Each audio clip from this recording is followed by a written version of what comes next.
Welcome back, fellow armchair generals. We have a decision to make. This is, of course, Gamer 1745 here. And we're playing Hearts of Iron 3 Black Ice, as you probably already know from the title. Help the Allies. Japan has attacked the Allies in the East Indies, pushing their influence in the Pacific too far. It's time to help, it says. Okay, people, I have never played before as America. Now, let's look here. So I don't know of this event prior to, this is just the quickest way I indicate. They're at war with the United Kingdom. Japan is a member of the Axis. Now, Japan joined the Axis prior to the outbreak of the war in Europe, but as only recently, earlier in 41, did they actively join the war. So, that is unhistorical. Normally, when I'm playing as Germany, whether Japan is in the Axis or not, I normally don't call them to war, and there is normally an event that is sort of, I believe called Tora, in which they attack Pearl Harbor, and that then gets them into the war. Now, we have joined the Allies. Okay, so declare war on Japan. Japan. Oh, well, Japan. Declare war on USA. Declare war on Japan. Okay, so I guess Japan declares war on us, and we declare war on Japan. Gain 100 manpower. U.S. gets U.S. war bonus until May 1942, giving us the following effects. IC efficiency 5%. Join Allies, join Allies. Okay, do nothing. Lose 10%, or lose 10 points, not 10%, but basically it's 10% on national unity, and gain 5 in dissent. Okay.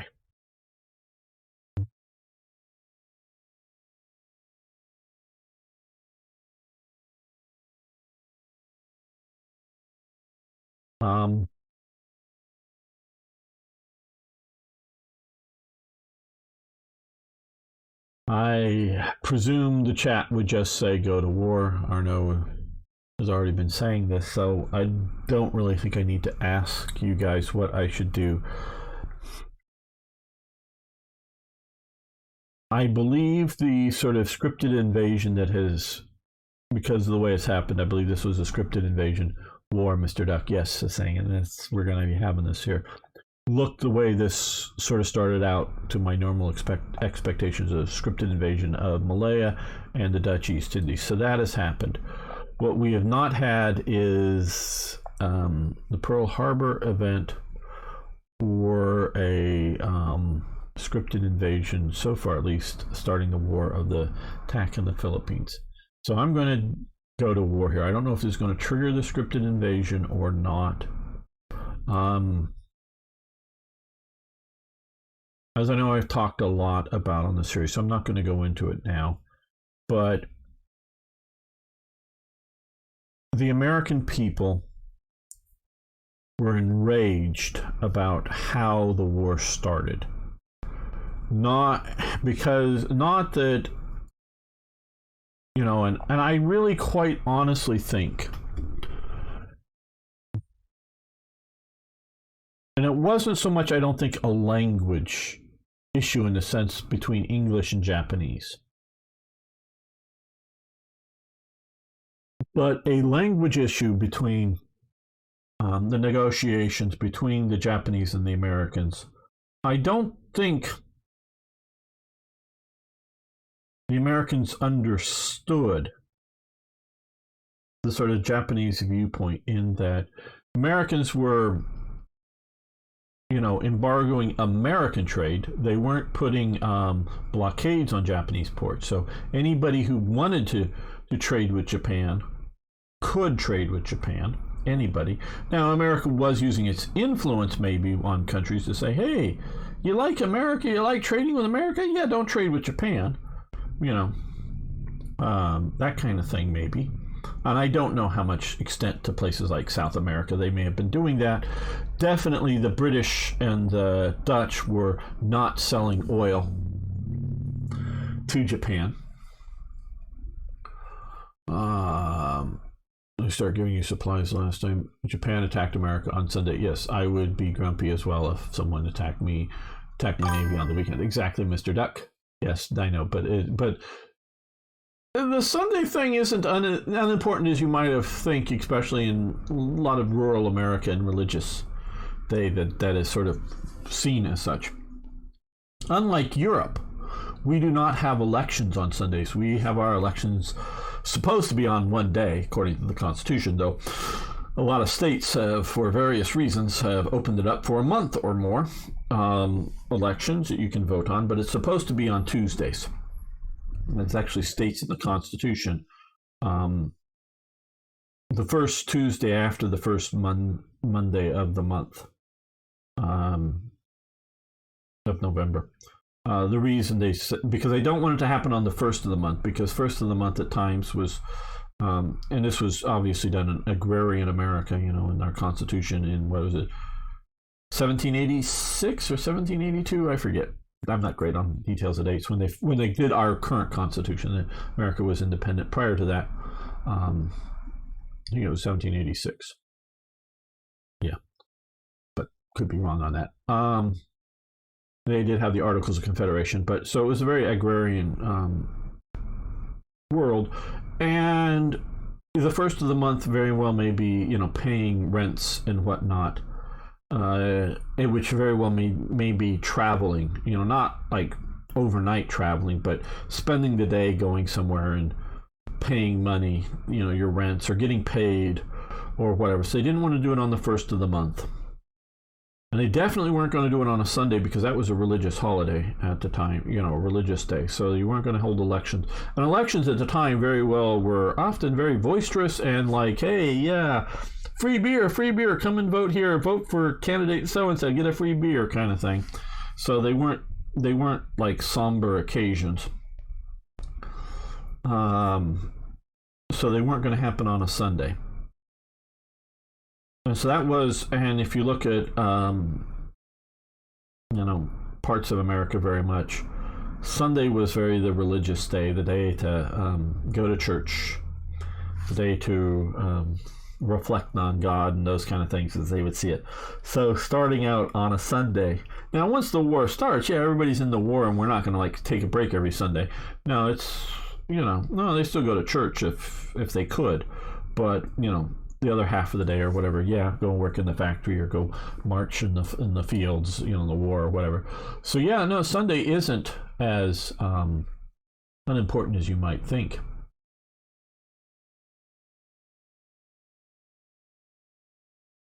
Yeah, good point there. Star Streak, which I don't think they will.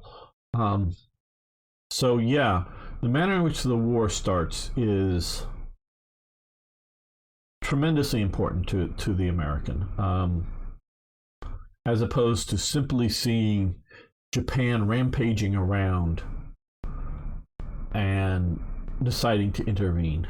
And so I was hoping, and I don't know if there's would be other effects, I was hoping to be a great mobilization effect by the war here, but I guess we will do this. Okay, so war. The traders in Japan declared war. Okay, so this is actually, I guess, sort of triggering something that is declaring the war is a limited war. Okay.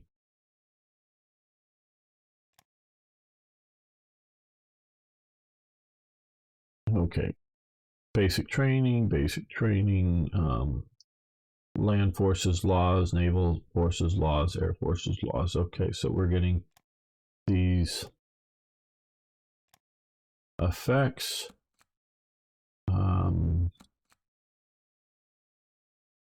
Let's see, we can throw in one more. So I don't know if this is the ideal start or the start that I wanted, and I don't know if we just let it continue if a Japan would have attacked or not. I don't know.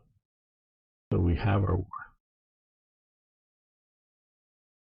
Well, yeah, for the American, well, I don't know how quickly Guam was invaded. I really honestly don't know. And Guam should be a much smaller island than this. I mean, it's bigger than some of these other Saipan for sure, but it wasn't a very big island. there were quick air attacks very quickly. I think on the same day, air attacks.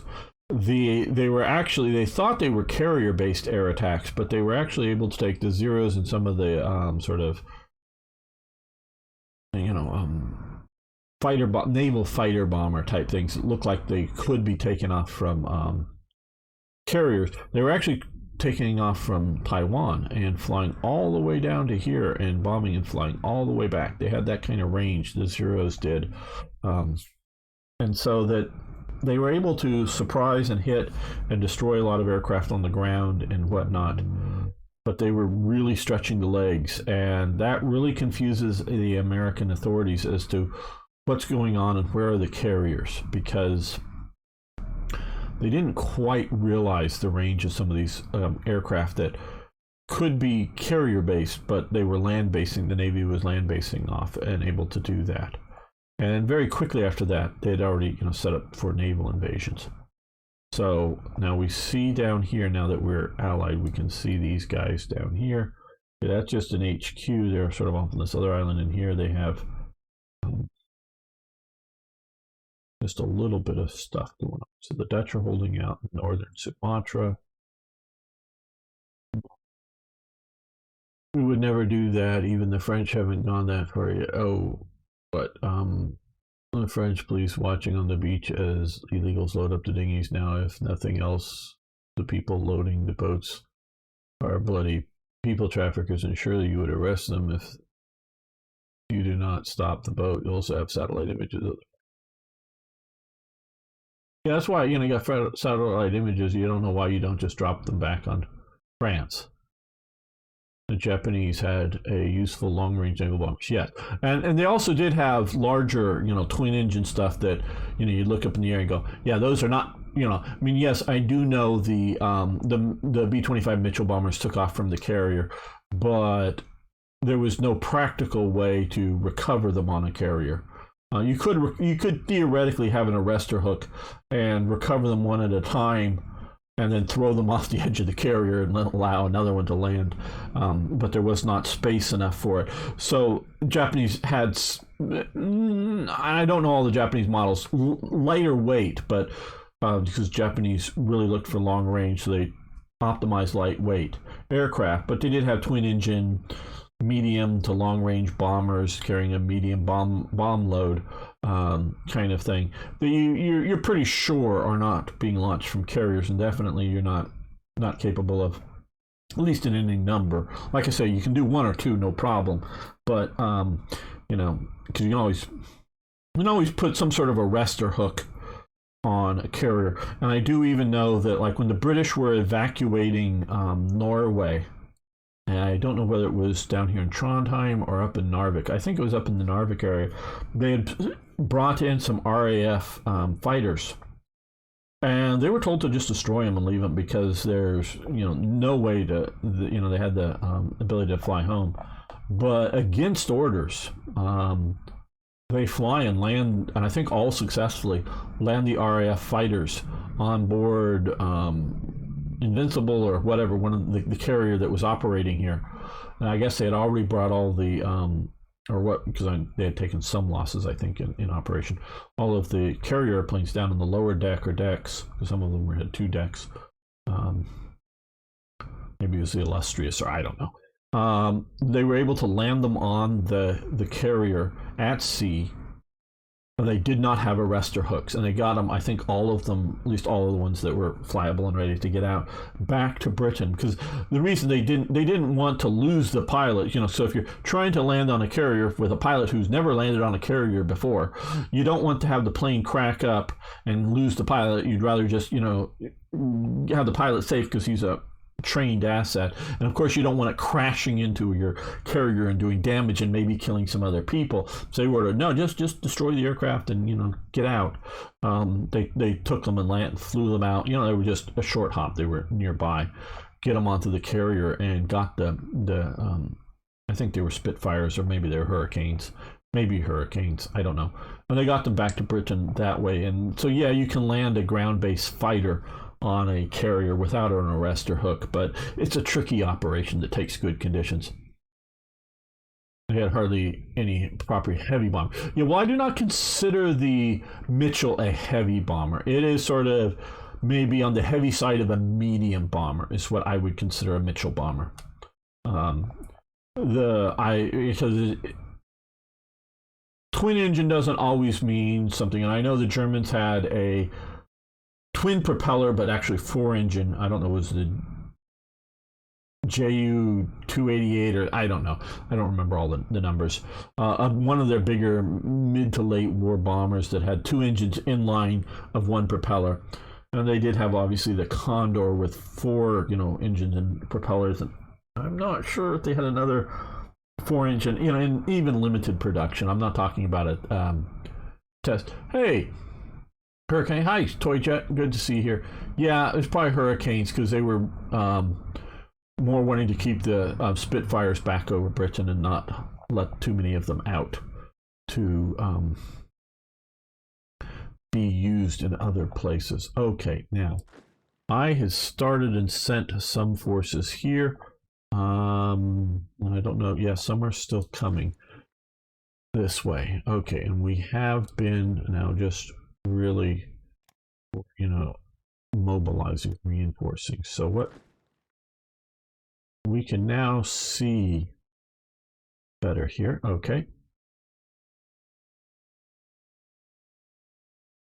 Not seeing any Italians opposing these guys because I should be seeing what the British can see. Meaning, so if you're in contact with the enemy. Oh, well, here. Okay. Well, I don't know. I don't know. Meaning, Britain may not be seeing what's there, but we should see what's in here. Okay. Well, I think we should help Britain because if we secure Ethiopia, I think a lot of these various forces will move to Britain or move to Egypt and other places. So I did send over what I think had been the Asiatic fleet. Okay, we don't want to use that. Oh, there's a lot of ships here. Okay, well, because I see there's some liners here, so I want to make sure I load my troops onto the liner. So let's send let's do this. Okay, that's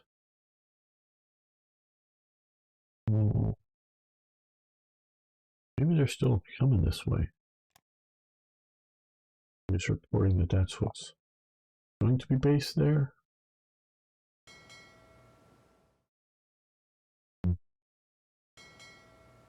Hover over it this way. I see 12 liners. So, oh, here they are. Okay, reserve squadron. There we go.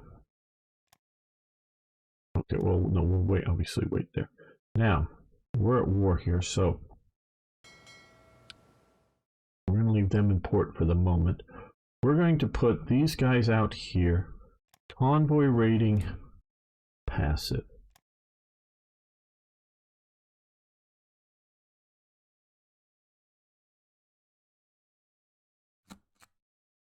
Okay, well, a lot of stuff happened.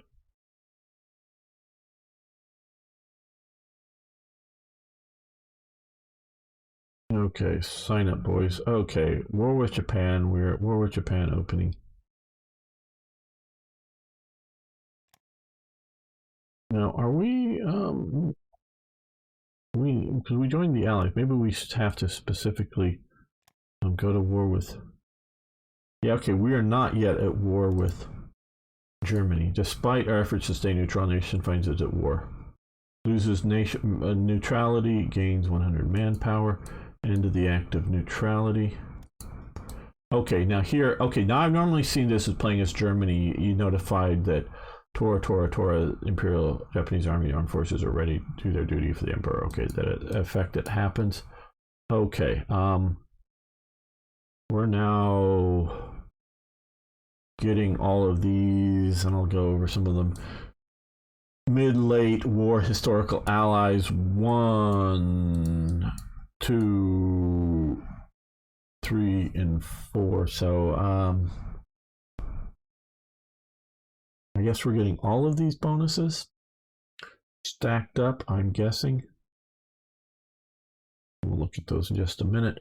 So one is national revolt risk down by 3%, supplies up by 4%, espionage. I'll check the chat out in just a moment. Espionage bonus 4%, ruling party support 2%, supply throughput 2%. Oil energy up about 4 plus. Okay, raw materials up 1%, money up 2%. Number 3. And this is sort of, I think, based upon how many allies are in this level, and it does matter. Having more and more allies does sort of affecting. IC's up 2%, research efficiency 4%, and IC efficiency for production 4%. And effect number 4, national manpower up 10%, leadership up 5%, territorial pride 5%, and officer recruitment 10%. So we've got all of those bonuses. Pharmaceutical industry we now have, because of controlling territories, is 10% trickle back, and we're the arsenal democracy. We've lost the effects of this, so we no longer get those bonuses of 25% ICs. Wow, that really hit us hard for the ICs. Wow. Okay. I don't understand exactly why. Now we have had. Okay, we, I think, are doing well enough when it comes to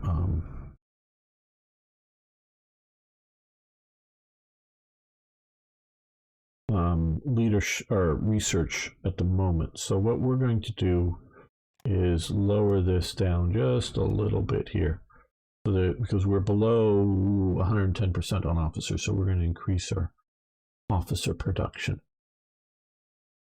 Okay, what have we been? Yeah, Britain evilly convoying stuff. I thought we had agreed about this. The Nipponese had very capable medium bombers at very good range, yes. Okay, see you later, Extreme Finger. Good to have you here. Okay, so we are not yet at war with Germany. Do we want to declare? Well, maybe they'll declare war against us. So let's give it a few days. Even though I'm going to see about sending off some forces there. That's maybe why I'm not seeing one on there. Mr. Duck is still here. Good.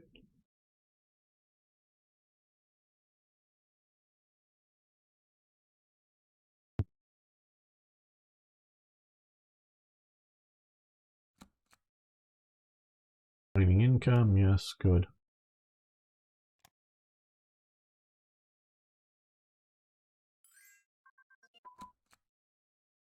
Okay.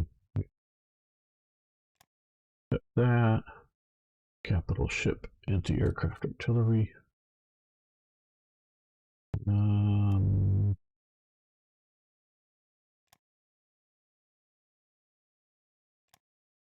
Go stop that. Medium armor designs.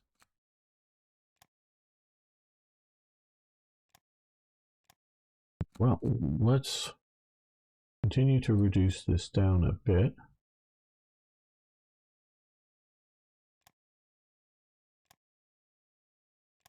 I want to get, well, still do.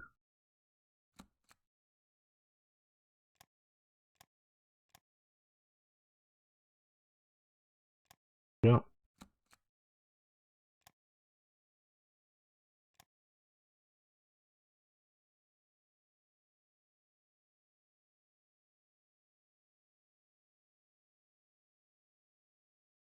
Yeah, no, Japan had no thoughts of strategic destruction of America.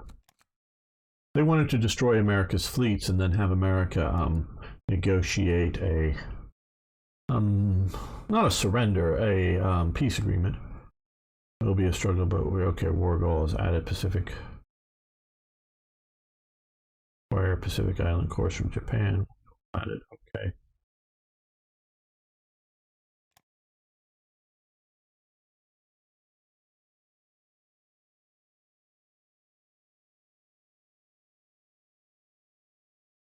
So far, our first action here is going after that.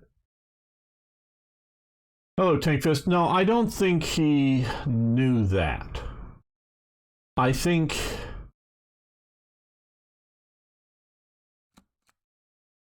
I don't think FDR was unhappy that U.S. Soviet Union has decided winter offensive. The Nipponese bombers strategically the Chinese hardly. Yeah. Someone should have rolled him down the Capitol stairs. He did. No, I don't think so. I think you're incorrect about that. From all of my study and research, nope. I'm not going with that. I do think he would not be displeased if Japan declared war, but that's a different matter. Declaring war and attacking Pearl Harbor are two different things. Activation of the Reserve and National Guard.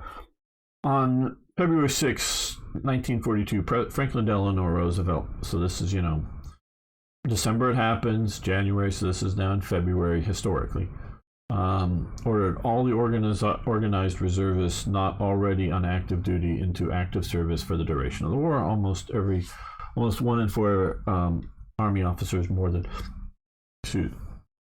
200,000 of the 900,000 Army officers during the war was an Army reservist.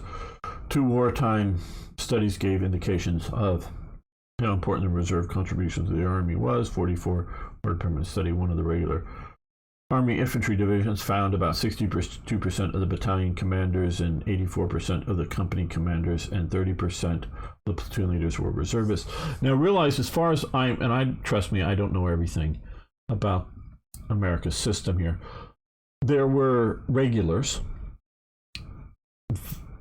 There were reservists and or National Guard, whether they're, I don't know in this thing if they're defining them as two. National Guard and reservists are two different things. And then there were and we're talking officers here. And then there were people that joined or were drafted in the military. Not that people were like reluctant to come in, but a lot of people just, they weren't maybe quite, ready to walk out and go to the local recruiting center and join the whatever sort of service. Now, some sort of wanted to do that to maybe get into the Navy or get into the Army Air Corps, which was still part of the Army but somewhat separate. Before they got the notice to go show up at a particular, branch of service outside of their choosing. So some people, knew it was coming or would be coming and wanted to make the choice or go like into the Marines or whatever, which was, I think, always volunteers. And I think maybe if you got an Army draft notice, you could go volunteer for the Marines or whatever. But that's if they'd take you. Now, if the Marines wouldn't take you, you'd have to go to the, the Army or whatever. But looking at that, but the point is a lot of people or just volunteers or drafted in because, there's reasons that, you're still sort of working. You got, we have this I presume is scripted, but not absolutely. Yeah, with the Army Corps here, I'm pretty sure that's scripted. So we have a Japanese invasion down here. Okay, well, I'm not going to respond to that with these. Well, we may send a division that way.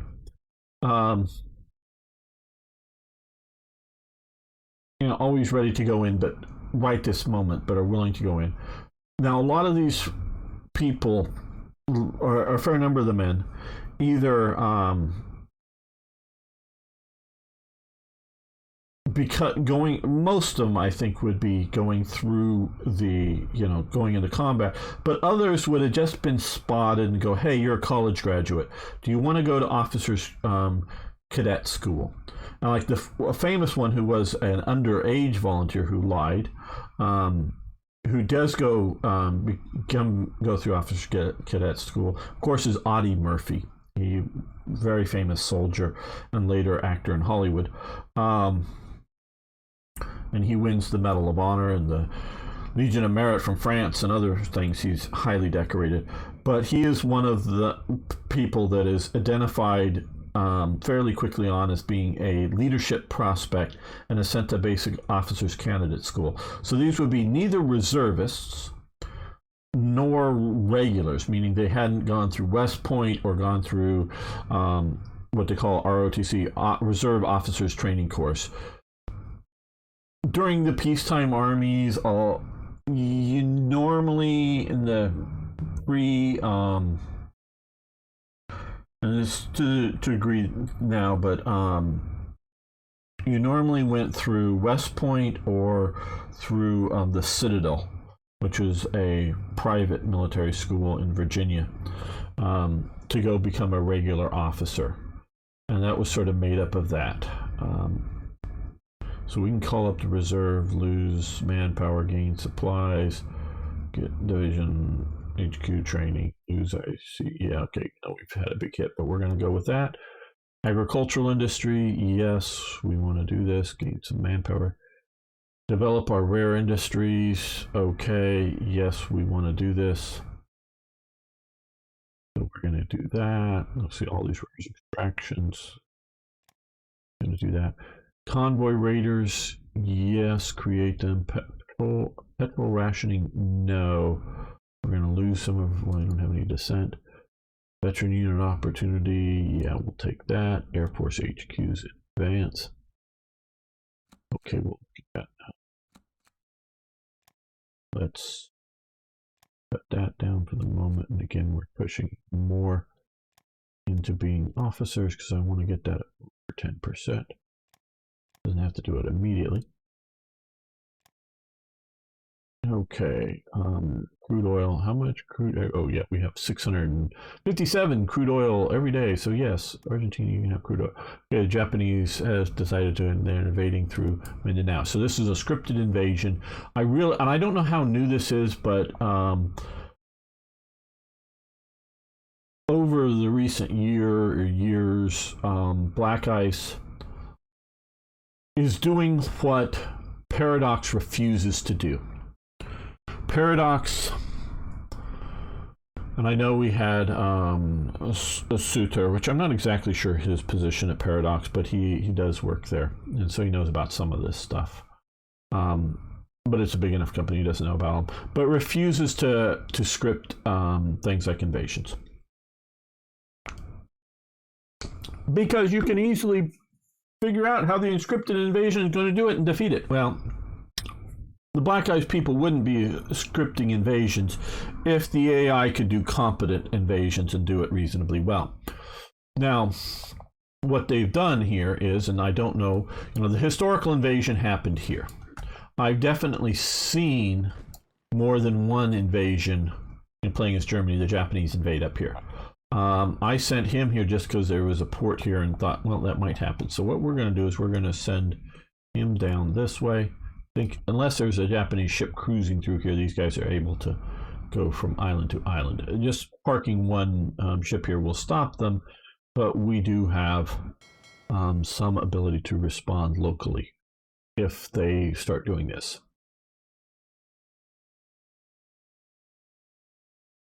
Officers training, yeah, Officers Training Corps, yeah, OCT or OCS, Officers Candidate School. It was another kind of thing. It's Fridays, Friday night European time, 1 p.m. California daytime. So I forget, the last movie we saw, which was yesterday, was Submarine X1. It was, I don't know if you guys know, actor James Caan. He died now 2 days ago. We had seen him I've known of him for years and years, but we'd seen him recently on movie night with the movie El Dorado, starring John Wayne and James Caan, and it was a highly fictionalized version of the X-Craft, and they called it the Ludendorff, but he's sort of going after the Tirpitz, but that kind of highly fictionalized movie made in Britain is actually a British movie. No, James Caan's an American. Of that, and so we watched that as sort of a remembrance of him going on. So we checked that out. So it's Friday afternoons here in California, Friday evenings in Europe. So and you just and normally Thursday I normally post what we're going to watch. I talk to and there's a whole sort of, you scroll down on the channels or whatever, because of the Discord server or whatever, and you see there's a movie night things, and you can put suggestions, and there's an announcement section there. So if you have a movie that you think we should watch, and there's also a movie of what we do, and we're sort of picking things that people want to watch, but mostly what I think are classic movies that people with similar interests to mine would want to watch and should have watched if you haven't. Whether they be a cowboy movie or a lot of war movies or other sort of, really great, whether black and white or color era, but classical fundamental movies that if you haven't seen, you should see, kind of thing. And that's sort of what we look at. Now, Strong Arm wasn't there this last time, but he's often there. So yeah, it's a fun time. Okay, so we're not yet, but we're going to wait. Okay, we're into December 2nd. We're waiting a little bit to see if Germany declare wars against us. Okay, let's see, but we can send forces. Yeah, maybe I should. Where do we have mountain corps? Where do we have armored corps? We can do multiple. We should have armored corps HQs somewhere. Oh, I just noticed we've gotten a bunch of other HQs here. Okay, that was one of the events. Well, let's send one of these guys over here. But let's see, who do we have? Let's put the 5th Corps. Oh, have we gotten rid of the? Yeah, we got rid of those ships. We're going to go into another port. I don't want to. Yeah, we can do him. I don't know if we're going to... See, I've been sort of worried that some of these divisions might go for an automatic upgrade. They still might. But I want to send off. And if we don't eventually get a German declaration of war... Oh, yeah, okay. Against us, we will probably declare war, but we will declare war against Germany. But for now, we can at least start these guys heading. Oh shit! This is what I hate about this. And I do bet you moaning, and I was doing a bit when Suter was here the other day because he is something, Paradox employee. And we can rebase down here.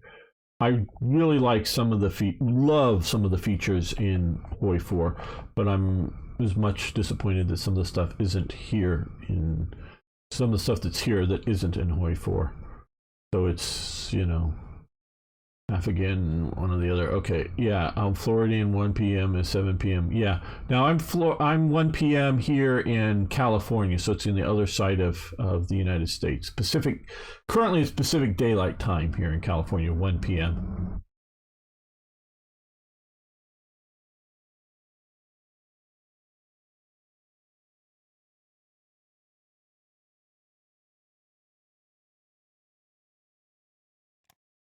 So yeah, everybody's welcome. You can join the Discord server, and we talk about the movie and whatever. And if there's enough, either somebody's having questions, and because sometimes people ask me stuff, we'll pause the movie and I'll talk about something I know about the history or whatever, or just quick comments. But we try to watch the movie, but we do want to hear people's comments and whatnot. Okay, U.S. Navy fleet reorganizing. President war is upon us, and we decided to look at our naval forces and possibly restructure to meet this.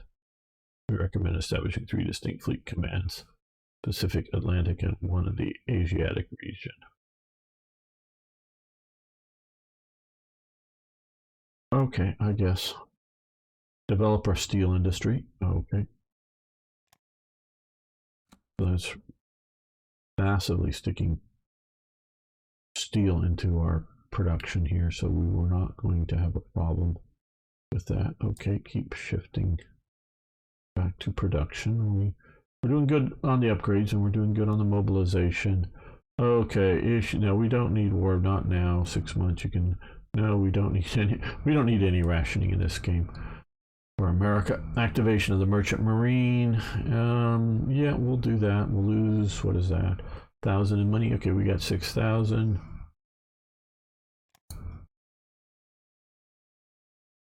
And did that put stuff into our? Nope. It just probably put it onto the map. The export of tungsten. Who? No, not South Africa. Sorry, you're not doing enough in the war to. We're trying to get our production. Okay, here we go. I think it was Plastic Gangster was asking about this in the game. Faulty Mark 14 torpedoes. The Mark 14 torpedo was designed in 1930 to serve the new United States fleet submarines. Included in its design was a top secret Mark 6 magnetic exploder. Unexpectedly, the Bureau of Ordnance, or inexplicably, the Bureau of Ordnance neglected to conduct a single live test fire. No, it's not inexplicable. I'll explain that in a moment. Live test fire of the new torpedo, a design flaw with the magnetic exploder which caused it to detonate prematurely, was revealed early during the war. The lead sub-commanders, against orders to make use of the backup contact exploder, which itself commonly failed to detonate on contact direct angle shots, meaning if it came if it came like a straight 90 degrees straight in, it wouldn't explode. A design flaw, the magnetic exploder, which would would detonate it prematurely, was revealed. Explode, which is how commonly get back. Furthermore, the torpedo ran 10 feet deeper than it was set, and would sometimes run circular. That was fairly rare, I believe, the circular thing. At least one U.S. sub was lost to its own torpedo. Yeah, that's. I think there's only one that's clearly documented as such. The Mark 15 used used by surface ships suffered the same problems. This would lead to severe setbacks for the U.S. in early Pacific War. Our submarines and escort vessels will lose some anti-shipping and combat power. Okay, why they didn't test? Basically budget reasons. Now they did, in development, test these features. And notice I said features, not the torpedoes. If I remember correctly, the depth gauge worked perfectly fine for a stationary torpedo. So if you tell it you want to run at 20 feet, it would be at 20 feet. The problem was, I think, if I remember correctly, the depth gauge was like put back towards the rear of the torpedo. And so when it's going through the water at a rate of speed, the pressure back there, if it was stationary just under the water, it would get the pressure and realize, oh yeah, I'm 20 feet under the water, that's where I'm supposed to be. But when it's moving through the water and it's at the back of the torpedo, there's actually sort of a low pressure zone, shall we say.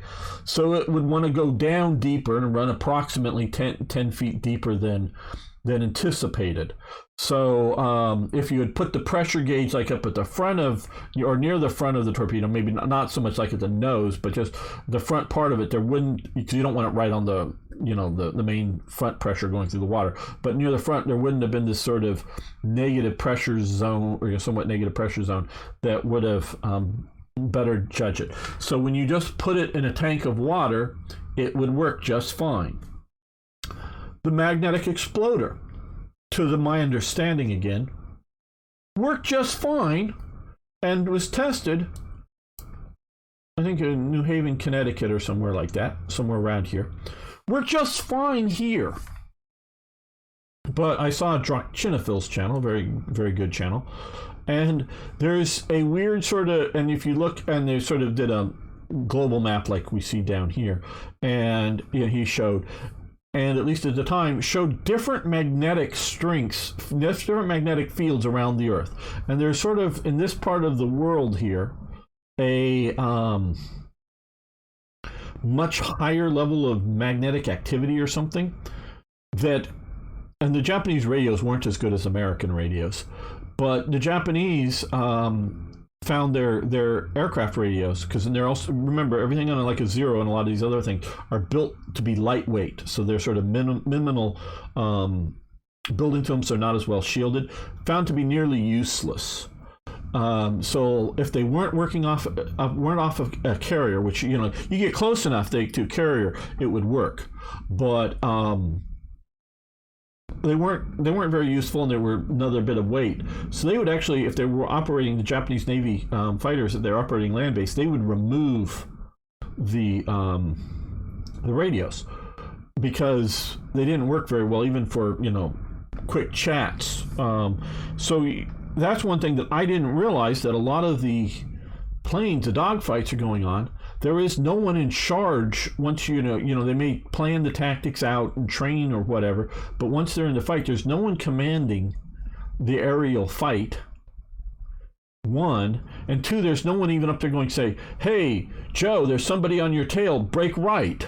They weren't even necessarily communicating like that. So all these Japanese pilots, and if you're all bunch of great pilots and well trained and knowing each other and doing, are so in sync with each other, that's great. But once you start introducing new and untrained pilots to a system, they're going to not fly so well. And that's part of the problem. So if they didn't have radios in their planes because they didn't work so well, and it's because of this magnetic field. And also Drachinafil heard this and thought maybe it wasn't so much the radio communication. They thought there was maybe language barriers or whatever between British and American, or Commonwealth and American stuff, that it may just be garbled messages coming over the radios because of this high level of magnetic interference to the radio systems. So, and British radios might not quite be as good as the American ones. That's why some of the miscommunications between various allied forces going on in the region too. So the magnetic exploders might have worked just fine up in Maine or Connecticut or wherever, but get down here, because of the different magnetic fields on the Earth, they wouldn't work well. Now, also, the contact detonator needed to be changed and fixed too, which eventually does happen. They eventually get all of these things happen, but at least we know it is. So there is a reason. Now, should they have tested? Had they tested up there and fired some of the? And the big problem is. The big problem is the guy who's in charge, or one of the guys who is either in charge or highly responsible for the development of this torpedo, ends up being put in charge of ComSub Pact, or whatever it was called at the time, Command Pacific, Submarine Command Pacific, basically, or what it is, and he trusts his torpedoes because he designed them. And so all of these submarine commanders are just making excuses for their poor performance.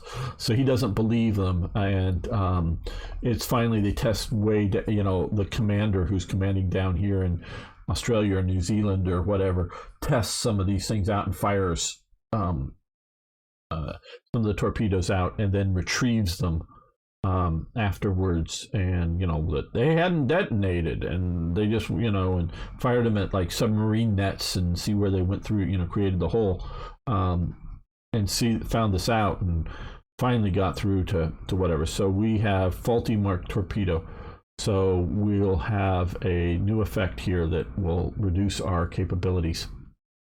So yes, we do have a thing here. We don't have a choice on that. No, we're not going to do scrap metal. We'll take another veteran unit. Okay, small warship armament. Just grayed out, fine. No, we're talking about green tea. Okay, Holy Grail, I suppose. Not much of a tea drinker, Earl Grey or something. Compact part of Singpac Pacific, yes. But he was specifically the submarine commander, and he knew that his thing worked good because he was an expert in it and knew that it worked good. And yes, but it worked good in the limited testing that they did. But they didn't do. Had they the one testing that they could, well, the two testings that they could have found out up there would be, one, the impact detonator wasn't working right, and two, the depth wasn't running right. What they couldn't have tested in New England, I don't think, is the magnetic detonator. The whole idea of the magnetic detonator is they found if you slam a torpedo into the side of a ship, it makes a hole in it. And yeah, that's not good for the ship, but how big a problem is it? A lot of battleships, and I think even some carriers, actually had bulges put on the sides of a great part of the ship that was a void space, meaning, you know, just air in there. And so it's got to be a pretty damn powerful torpedo to, and it wasn't so much armor, it was just there sort of like spaced armor to detonate. And yeah, maybe it might even enough explosion to crack the main hull. And that just means there's a section of leakiness, you know. And I mean, you know, water gushing in, but you can pump it out maybe as fast as it's coming in because it's maybe not a huge hole. And of course, you can just seal up maybe, you know, a watertight section around it. Now, what would also happen is that void space would start filling to water, so the ship would start to list over to that side. So they just flood the other side to balance it out and keep going. So you're slower because you're having more mass because there's water inside of the ship more and whatnot. So it's not a good thing, but it doesn't sink the ship. But even if you don't have one of the torpedo bulges, and even if you're not armored, you're still just like if you're like a Liberty ship. They had several holes that I believe that were the different holds. They were watertight compartments. So you slam a torpedo into it, and you're like, oh, yeah. We just lost a watertight compartment, and all the, you know, potatoes or whatever in there are all ruined, you know, or whatever it might be, because they've got flooded with salt water. Oh, well, let's keep going. And you go to Britain, you know, or wherever it is you're landing, because you just had you know, you have a big hole in the side of your ship, and it's just one part flooded, and you just keep going. You might have to go at half speed. It might not work so well. But one compartment. Now, if you hit it right at the right space and crack into two watertight compartments, that might be enough to actually flood the vessel to sink it. Well, they found in World War I that if you send a torpedo under the ship, not touching the ship, but under the ship, and explode it, you can break the back and literally break the ship in two. The shockwave through the water would actually do more damage than you would if you just did the explosion into the ship. And so you could, you know, one torpedo could take out a battleship or a carrier if you get underneath it and hit it with a, you know, it still needs a big enough torpedo. So like an air launched torpedo wouldn't have been big enough to do, you know, a big capital ship like that. But so that's why they did the magnetic ones, because they didn't want to actually touch the ship. They wanted to go under it and break its back. But they found that obviously that wasn't working in most cases. And what they would often, you know, and so the magnetic, oh, we got a bunch of stuff. Okay. Magnetic detonators. Oh, President, we can report that we've managed to sink. Okay, so we've sunk something out here, even with our, okay, let's see. Okay, study for, yeah, we'll take this. Lose a little bit of supply, redirect manpower, no. Synthetic plant, home front, day of infamy. Oh, we can do day of infamy. Okay, gain unity. Well, we good on unity. Lose neutrality, gain 500 manpower. Okay, good. National manpower, we're going to do that. I'm pretending that Japan attacked us, I guess.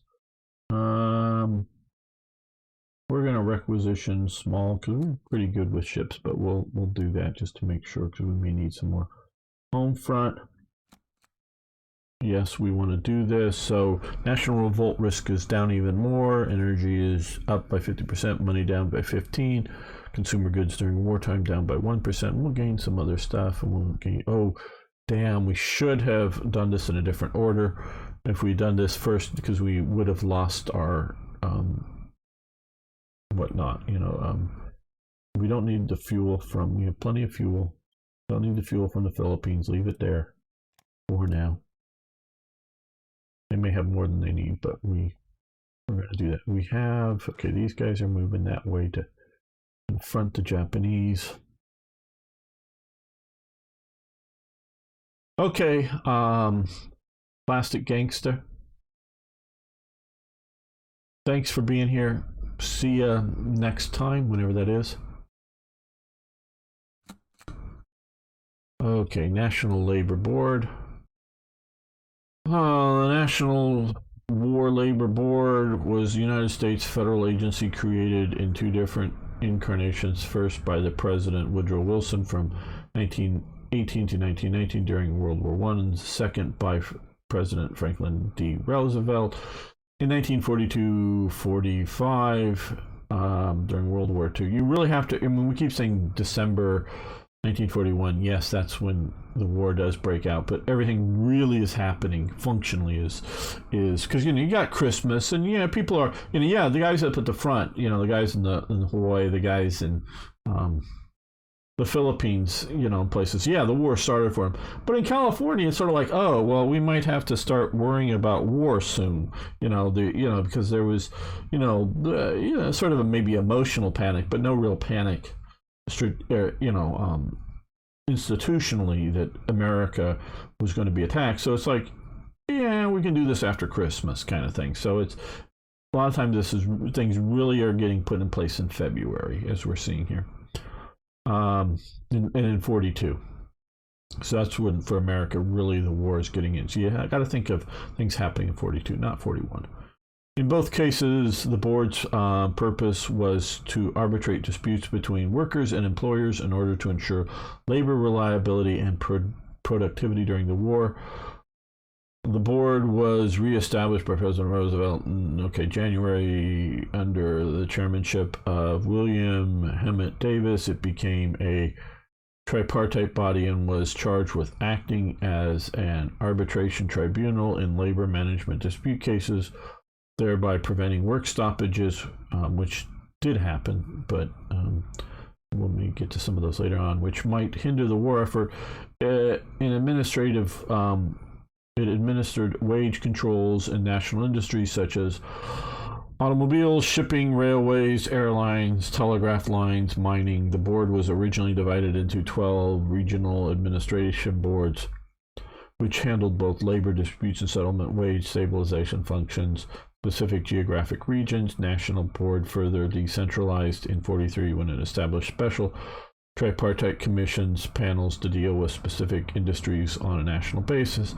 It ceased operation in December 31, 1945, some 4 months after the war's close. Labor disputes were thereby handled by the National Labor Relations Board, originally set up in 1935.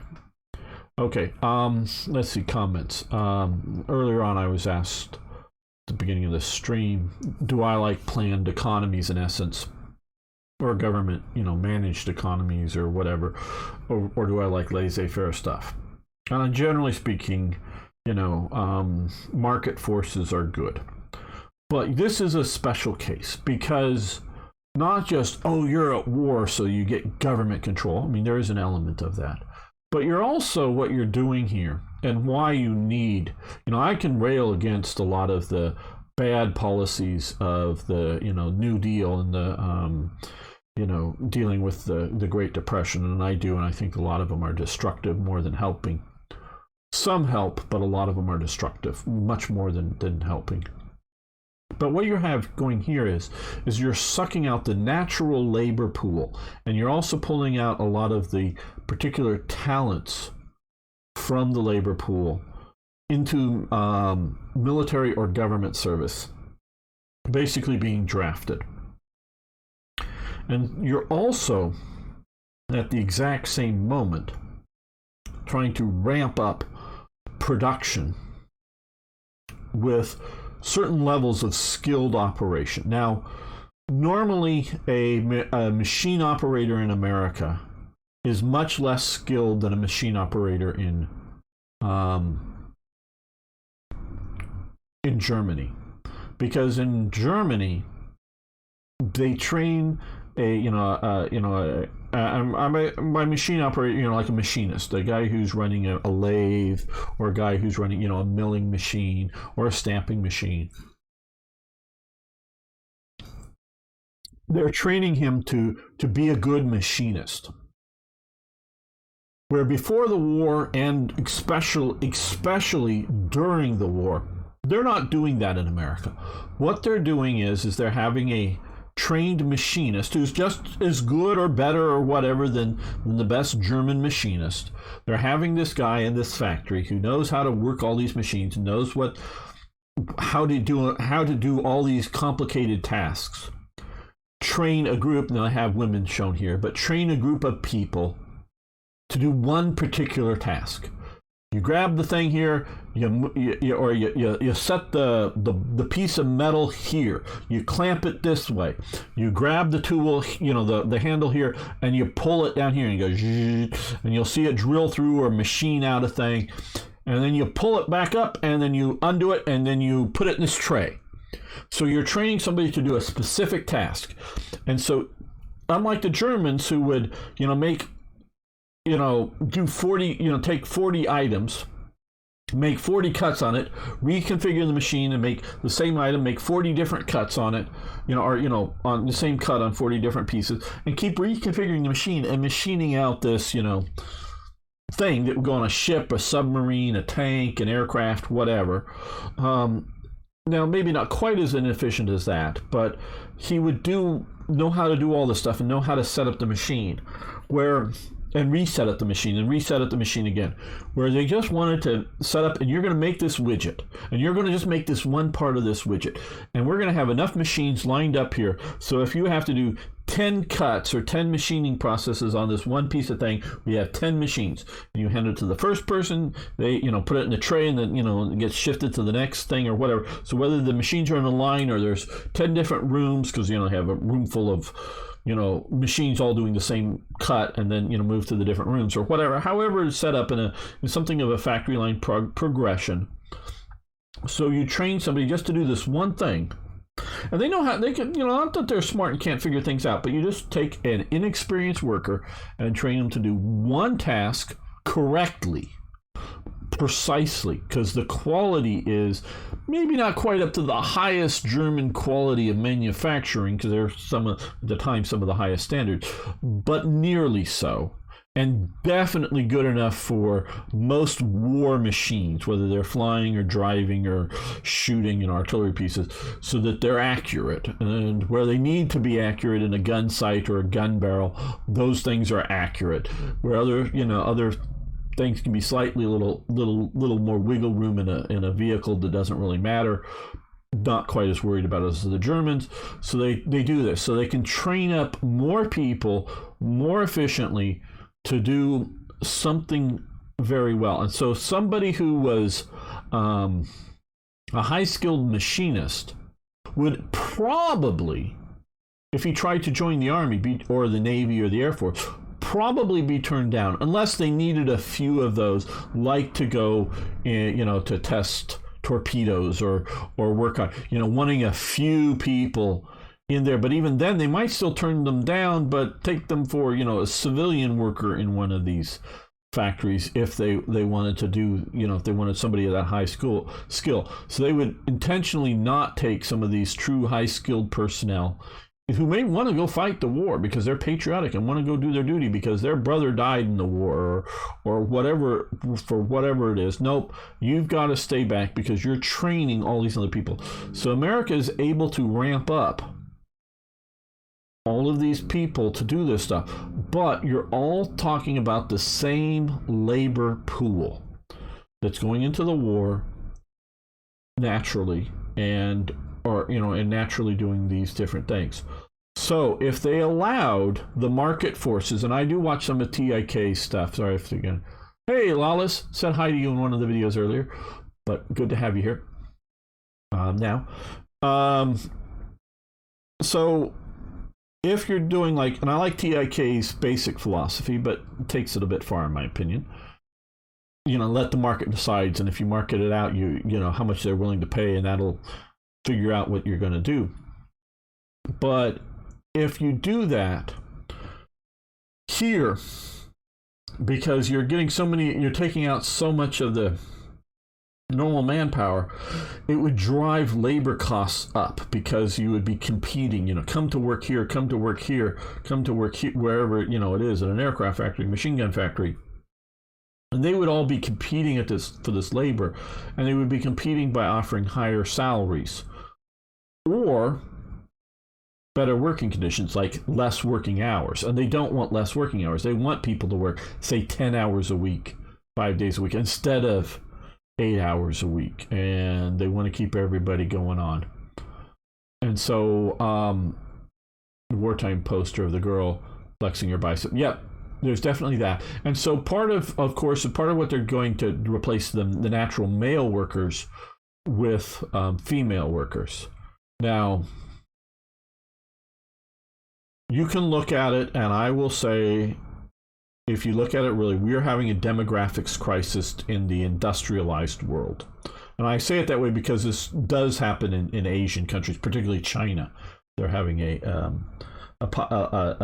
population crisis because of for a few generations, one child only, and everyone wanted a male child, so there's not enough women around. So that definitely made a lot of worker bees, but not enough reproduction bees.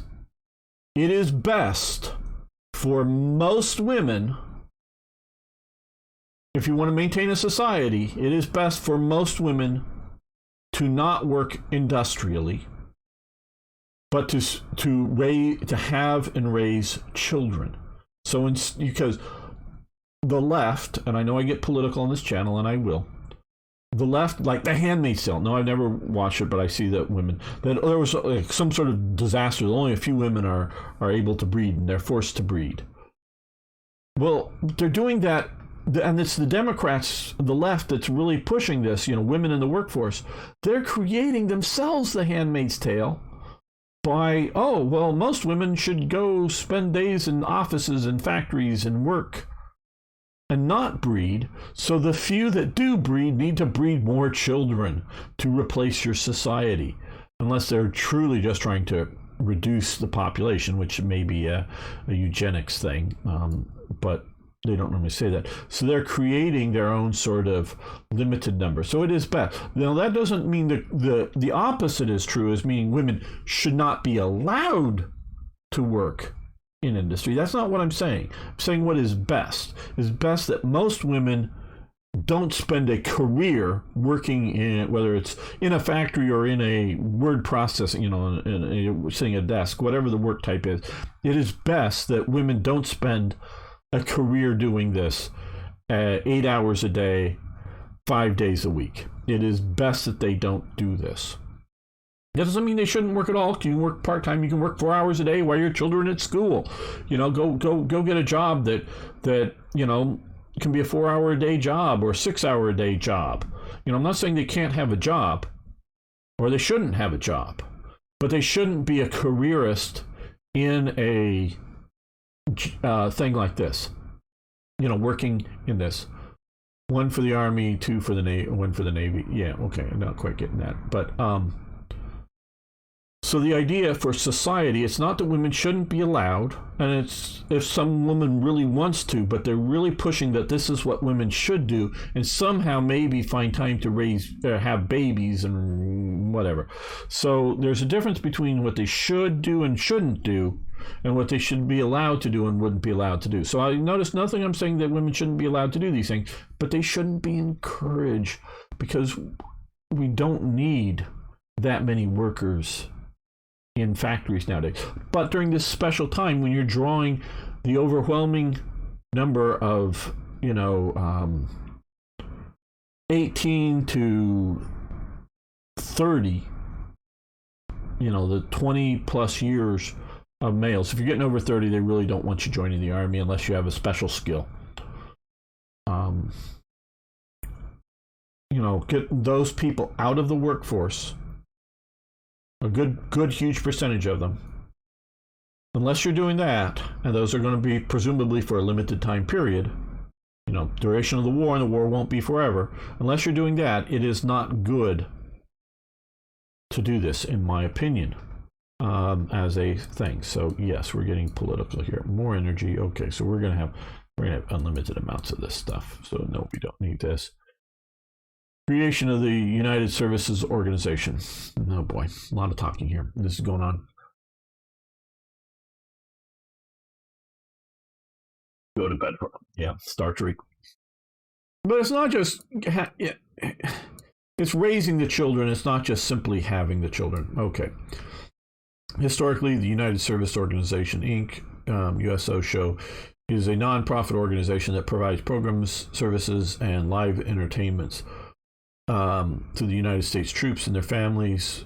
Although congressionally chartered, it is not a government agency.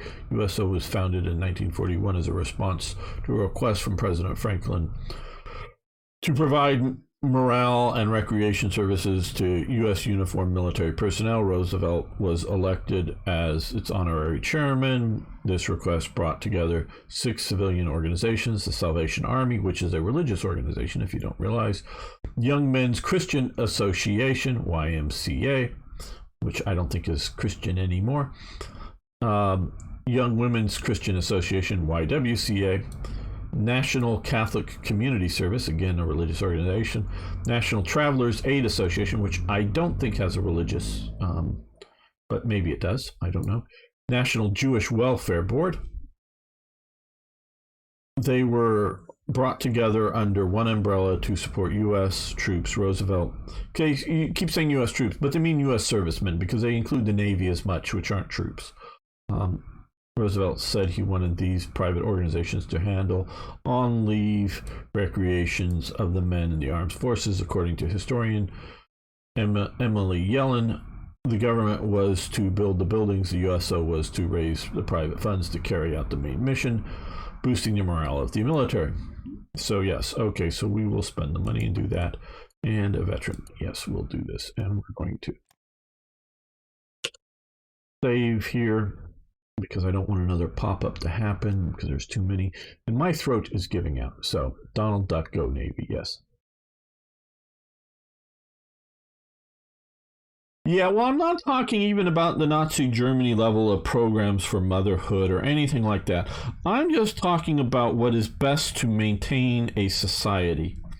You want a replacement population.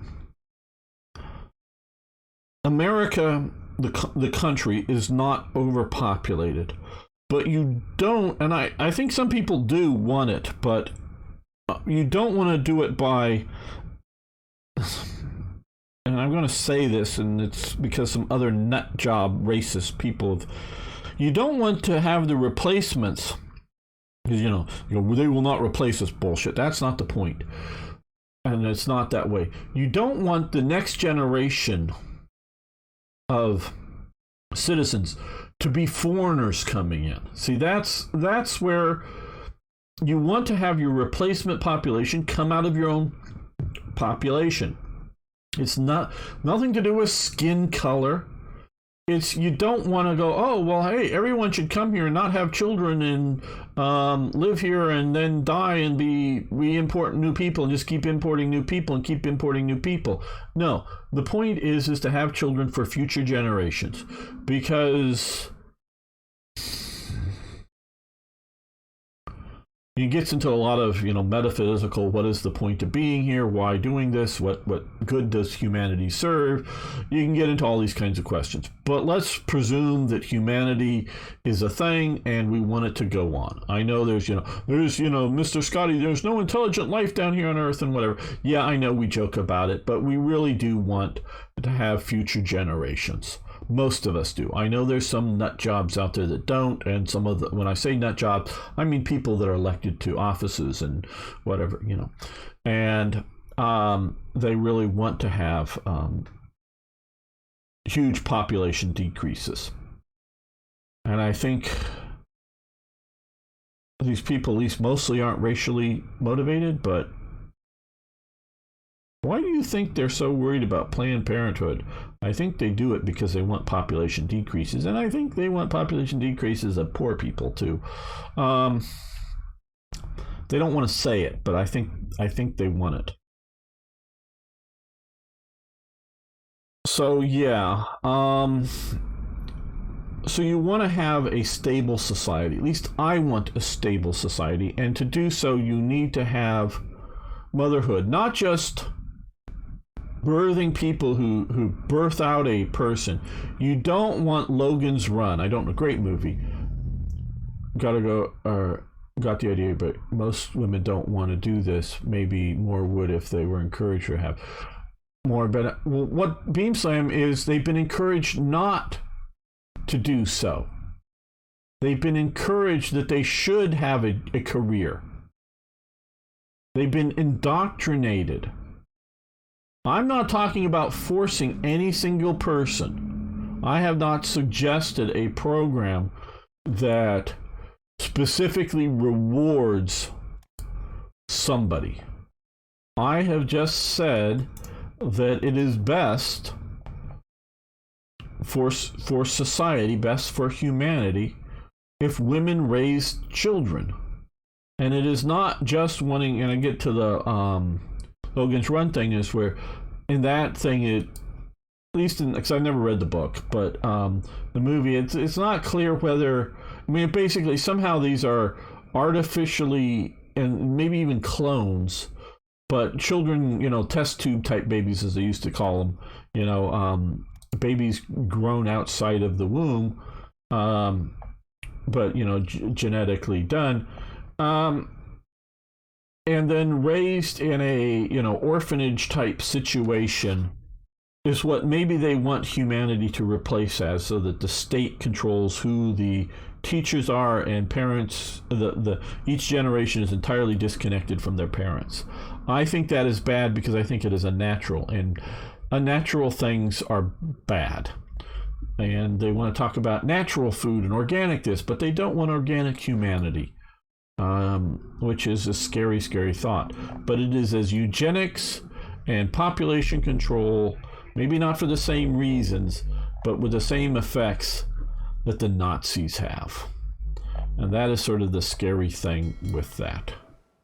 And you got to be really, really careful with these people. Really, really carefully. Well, my voice is giving out. Okay, and I do have a sore throat just from talking here. Tomorrow we will be playing War Thunder, starting at an hour later than normal. We're sort of moving Sundays back an hour later than normal. So instead of 8 a.m. Pacific Daylight Time, it'll be 9 a.m. Pacific Daylight Time. So, but still going for about 4 hours. So if you want to join, hopefully Starstreak and Arno and myself and others actually either watching or playing with us, I hope you'll come over and join for that. And I will be streaming some days for Slytherin next week, and then of course next weekend I'll be back. So thank you, everyone. Free education, free children, free healthcare. You'd think it encouraged people to have kids, but it doesn't, as demonstrated in Scandinavia. Yeah, and it's a there's a lot of deep stuff there, and it's not just free this or free that. But okay.